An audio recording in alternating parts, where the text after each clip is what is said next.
Sì, integrazione sì, perché un'azienda come Poste Italiane non può non guardarsi intorno, non vedere che il mondo cambia, non vedere che i nostri clienti cominciano ad avere anche un colore diverso e a parlare lingue diverse. Quindi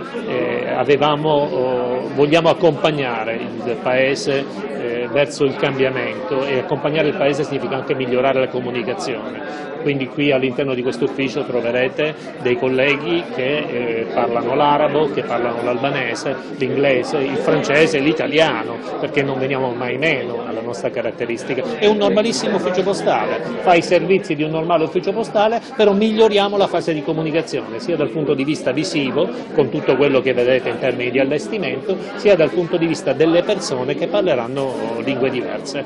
Sì, ha detto bene lei, effettivamente secondo noi un bel esempio di integrazione. Siamo nel quartiere dell'Arcella, è un quartiere con una grande concentrazione di cittadini stranieri, abbiamo il dovere di accoglierli, abbiamo il dovere di migliorare la comunicazione, perché migliorare la comunicazione significa anche aiutare l'integrazione corretta di queste persone nella nostra città.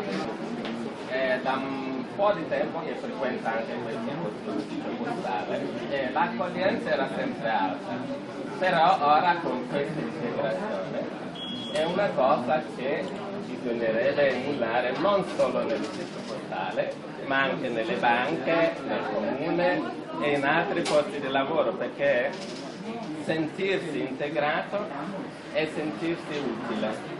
E sentirsi utile e fare parte della cittadinanza. Siamo veramente felici di essere qua. È un bel momento, diciamo, e mi dà molte soddisfazioni far parte di questo grande gruppo e poter essere utile al quartiere di Arcella, dove c'è un'alta percentuale di stranieri, e offrire questo servizio multilingue è molto importante, secondo me. Che, come dicevi prima, tu sai 3 lingue. Sì, io sono fortunato nel senso che, essendo figlio di stranieri, ho preso le lingue dai miei genitori, il francese, il marocchino, più l'italiano perché sono nato qua, e l'inglese perché l'ho studiato. Come dicevi, anche è un bel punto di integrazione che deve andare oltre anche.